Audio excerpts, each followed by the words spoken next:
Et aujourd'hui, il va être question de Mortal Kombat, réalisé par Steven McQuaid, je crois. Steven McQuaid, je crois. Cole Young est un combattant mixte un peu raté et est traqué par l'assassin Lin Kuei Sub-Zero.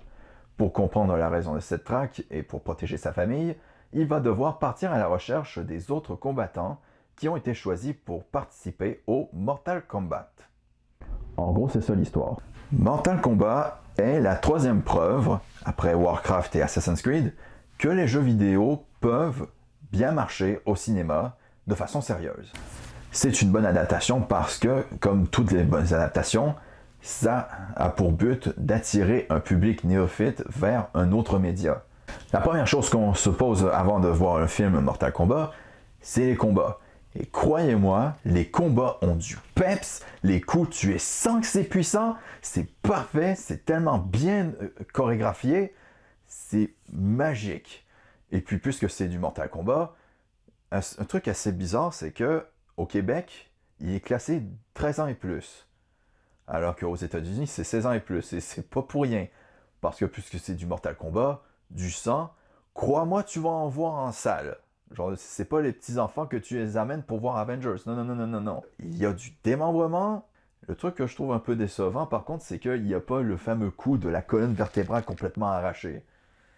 J'aurais tué pour voir ça, tiens. Aussi, puisque ça respecte tellement bien l'univers du jeu, il y a certaines séquences en caméra qui est parfaitement placée et qui fait penser à une scène de jeu de combat.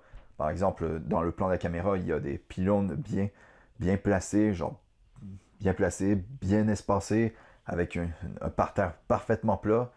C'est vraiment bien pensé. Et aussi, typique des jeux vidéo, il y a une scène, c'est pas un spoil, il y a une scène où Liu Kang entraîne un autre combattant.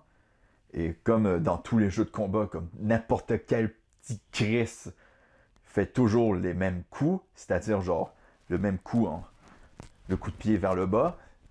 Et des fois, genre même l'adversaire, genre il essaye d'anticiper le coup, fait qu'il essaye de sauter, mais trop tard, il fait une jambette quand même. Je vous déteste ceux qui font toujours le même coup à chaque fois. Je vous déteste. Bon, par contre, les scènes de combat, j'aurais juste deux reproches à faire. La première, c'est que les plans de caméra sont des fois un peu trop proches.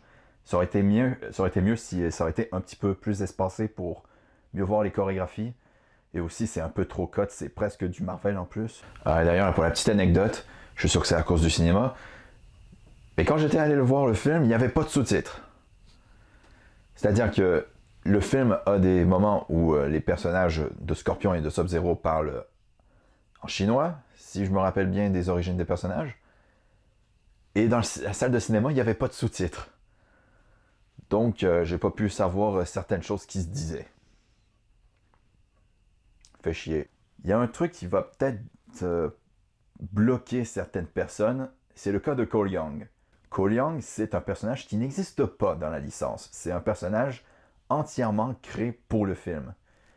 Et de ce fait, certains vont gueuler parce que ça fait penser à le cas de Resident Evil avec Milla Jovovich. Mais pour ma part, je trouve que c'est une bonne idée parce que au lieu de mettre un personnage que tu sais déjà c'est quoi son parcours, puisque tu as peut-être joué au jeu, c'est beaucoup mieux de mettre un personnage dont on ne sait pas quel est son destin, et donc on peut être surpris par ce qu'il va faire. Donc c'est une bonne idée. Hein, est-ce qu'il y a d'autres choses avant? Ah mais non, on a fait le tour. Oui, donc au final, Mortal Kombat, c'est une très bonne adaptation, un excellent film d'action, et je vous engage très fortement à aller voir ce film. Sur ce, je vous laisse. À la prochaine tout le monde. Ciao!